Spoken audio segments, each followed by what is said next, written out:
فتح مکہ کا جو دن ہے یہ تاریخی اہمیت کا حامل ہے۔ دنیا کے اندر جب بھی قوموں کو فتح ملتی ہے اور وہ کامیابی سے ہمکنار ہوتی ہیں، تاریخ گواہ ہے کہ ان سے بے شمار خرافات ہوتے ہیں، لوگوں کو نقصانات ہوتے ہیں، لیکن فتح مکہ جو ہے یہ ایک ایسی روشن مثال ہے کہ حضور نبی کریم صلی اللہ علیہ وسلم نے جو آپ کا سب سے بڑا دشمن تھا ابو سفیان، فرما دیا جو اس کے گھر میں چلا جائے گا اس کو امان ہے۔ اور ایک روایت میں آتا ہے کہ راستے میں ایک جو کتیا ہے اس نے بچے دیے ہوئے تھے،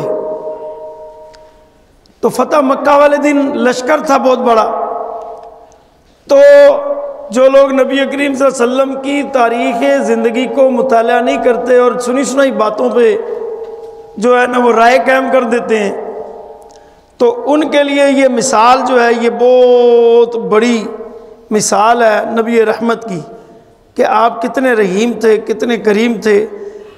آپ کو جب یہ خبر ہوئی تو آپ نے لشکر کا راستہ بدل دیا، لشکر کا راستہ بدل دیا کہ وہ جو جانور ہے اس کے جو بچے ہیں یہ لشکر اس راستے سے گزرے گا تو وہ سارے کچلے جائیں گے۔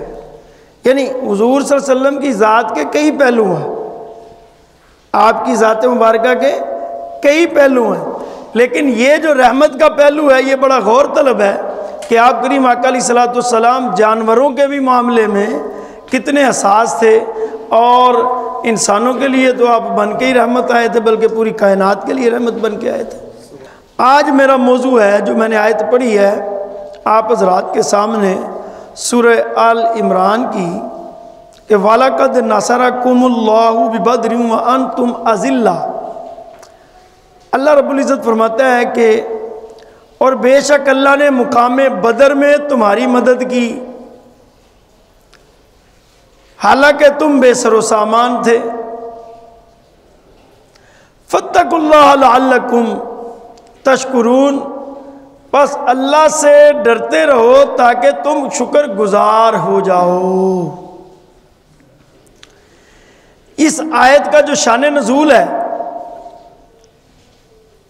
وہ یہ ہے کہ غزوہ احد میں تقریباً 70 مسلمان شہید ہو گئے، جس کی وجہ سے مسلمان غمگین تھے، تو اس آیت مبارکہ کو اللہ تعالیٰ نے نازل فرما کر غزوہ بدر کی فتح مبین یاد دلا کر مسلمانوں کی حوصلہ افزائی فرمائی۔ بدر سے مراد مقام بدر ہے، جہاں 17 رمضان المبارک 2 ہجری بروز جمعۃ المبارک جنگ بدر ہوئی۔ مقام بدر مدینہ المنورہ سے مکہ مکرمہ کے پرانے راستے پر تقریباً 80 میل کے فاصلے پر واقع ہے۔ اس مقام پر ایک کنواں تھا جس کے مالک کا نام بدر بن عامر تھا، جس کی وجہ سے اس کنویں کا اور پھر اس جگہ کا جو نام ہے نا وہ بدر مشہور ہو گیا۔ اس آیت میں جو لفظ آیا وَأَنْتُمْ أَذِلَّةٌ یعنی بے سر و سامانی کی طرف جو اللہ تعالیٰ نے اشارہ فرمایا ہے، تو اس کا واحد ذلیل ہے۔ ذلیل کا معنی ہے کمزور، بے سر و سامان اور حقیر۔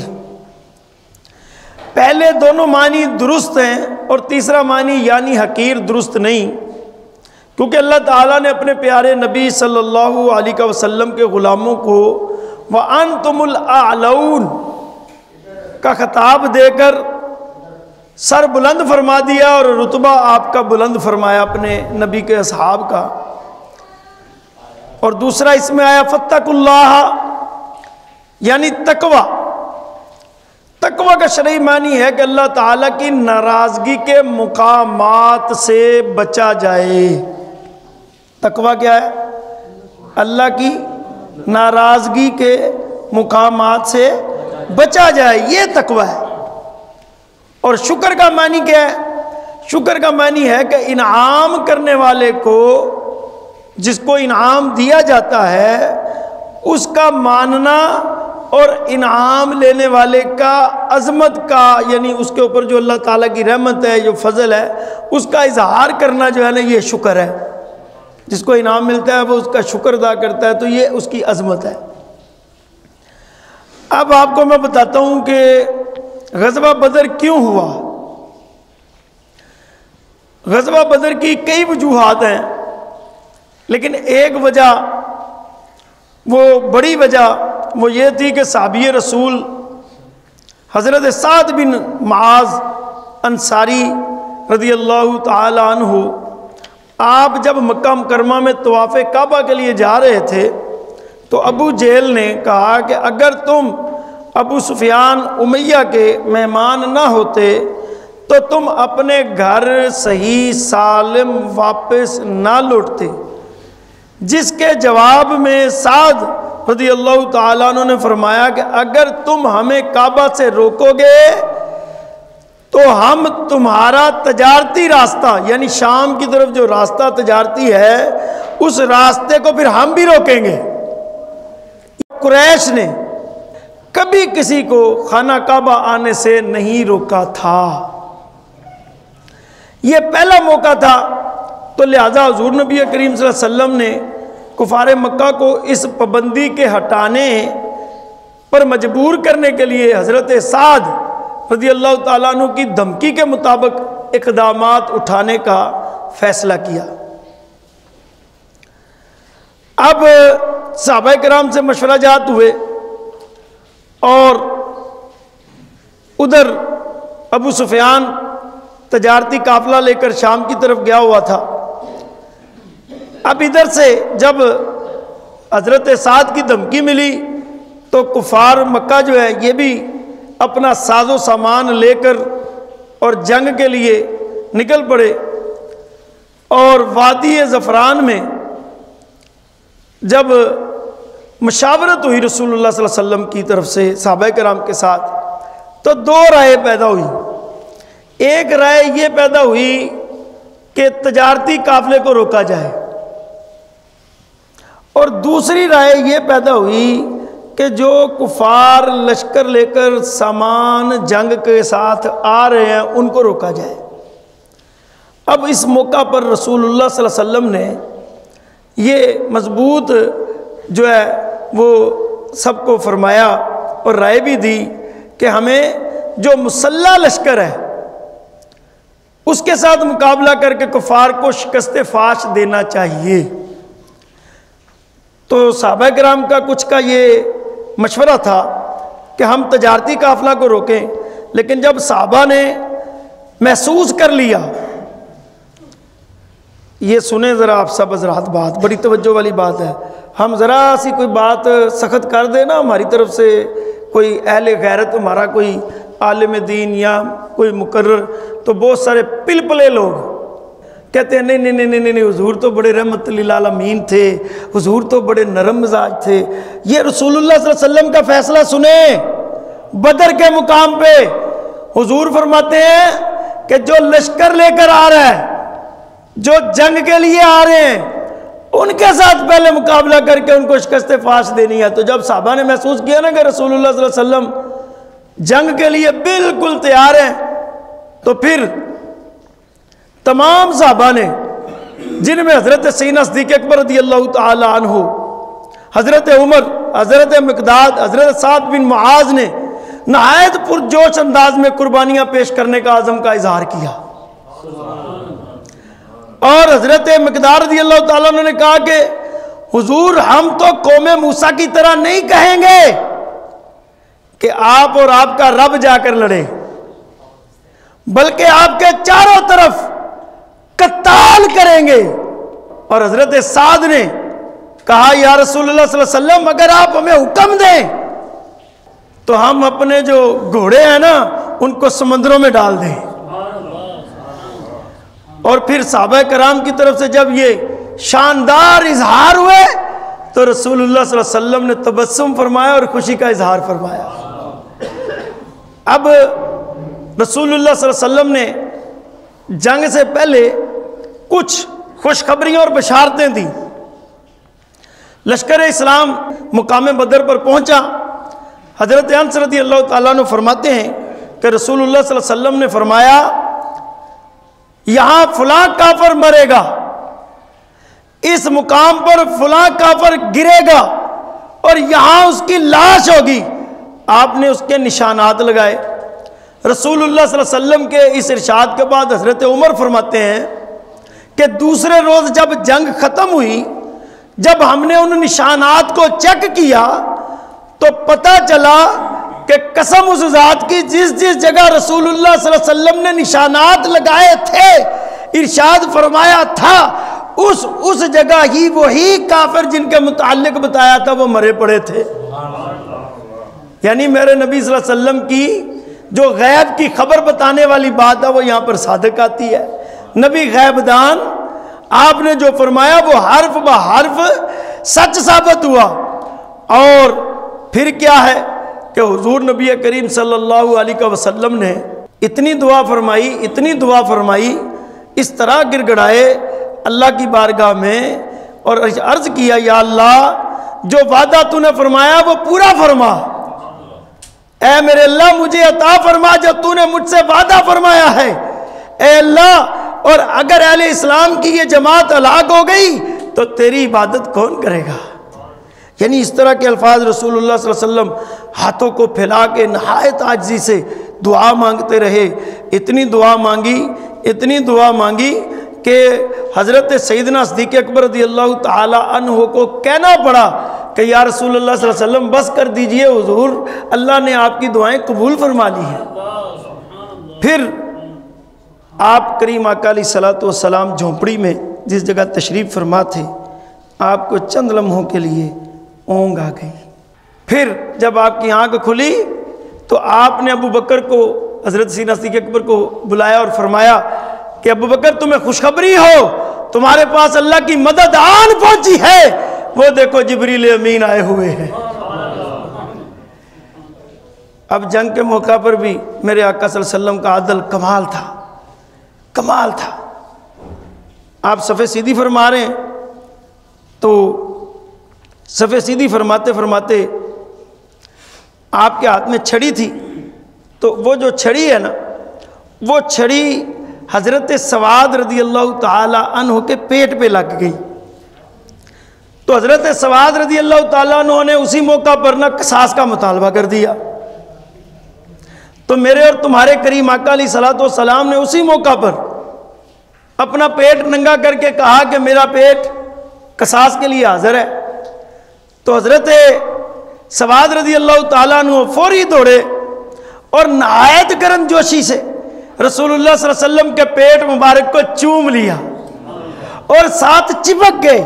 جب ساتھ چپک گئے اور اس کے بعد پوچھا گیا کہ تم نے یہ کیا کیا، تو حضرت سواد فرماتے ہیں یا رسول اللہ صلی اللہ علیہ وسلم میدان جنگ میں کھڑا ہوں تو اس تمنا نے جوش مارا کہ کاش میرا جو بدن ہے وہ رسول اللہ صلی اللہ علیہ وسلم سے مس ہو جائے، میرا بدن جو ہے وہ رسول اللہ سے چھو جائے۔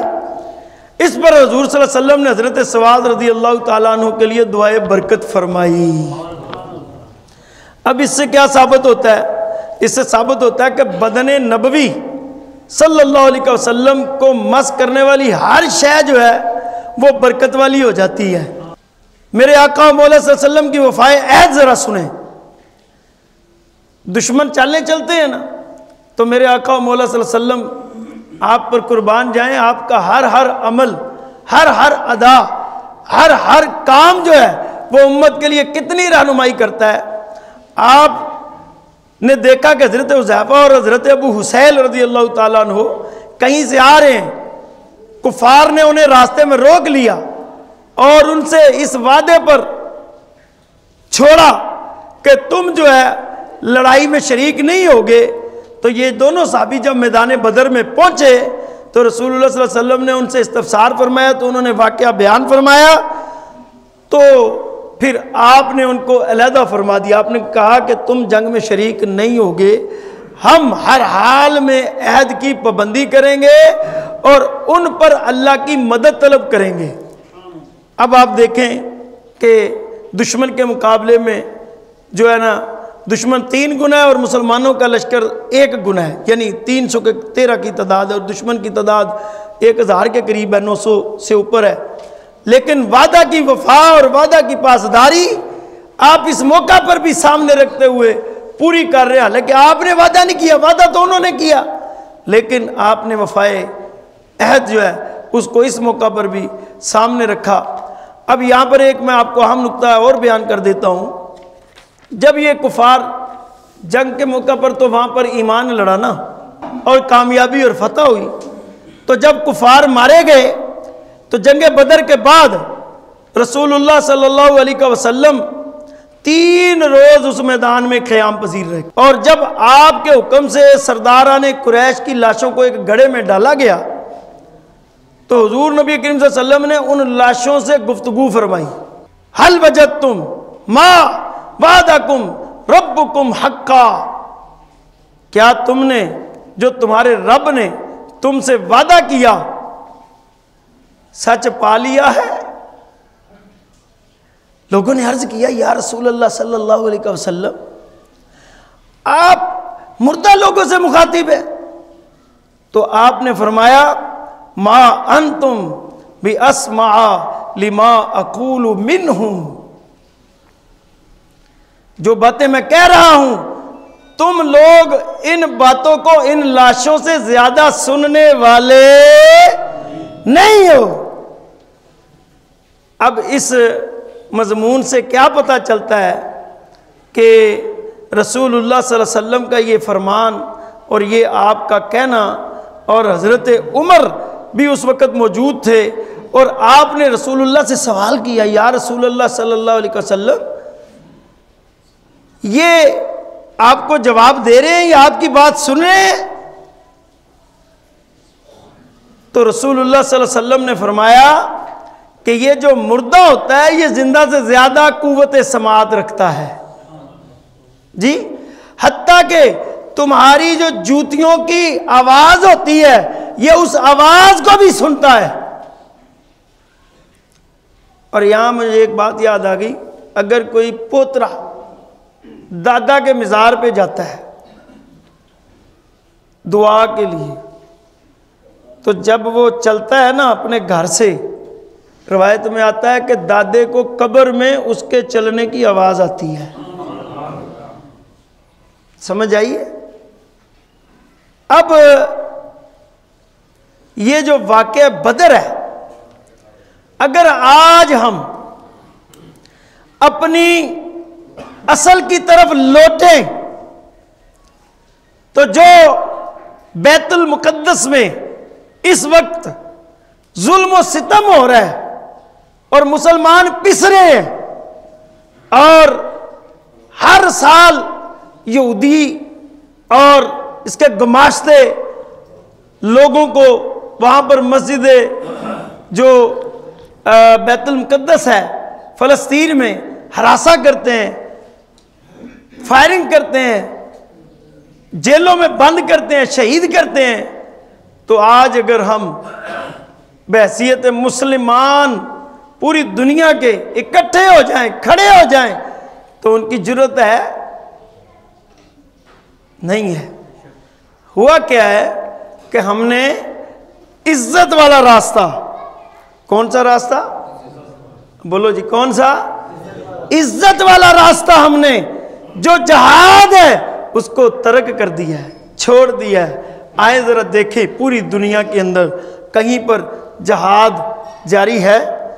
تو جب جہاد کو چھوڑ دیا تو ذلت ہم پہ مسلط ہو گئی۔ تو آج میں نے واقعہ بدر اس لیے پیش کیا ہے کہ یہ ہماری تاریخ ہے، اور یہ ایک نہیں ہے، اس کے بعد بھی بے شمار تاریخیں ہیں، لیکن بڑی اور بنیادی تاریخ ہے کہ مسلمانوں کو عزت میدان جنگ میں ملا کرتی تھی، مسلمانوں کو مقام اور مرتبہ اور اللہ کا قرب جو ہے وہ میدان جہاد میں ملا کرتا تھا۔ آج جہاد ترک کر دیا، اور پوری دنیا میں ذلت ہمارا مقدر ہو گئی۔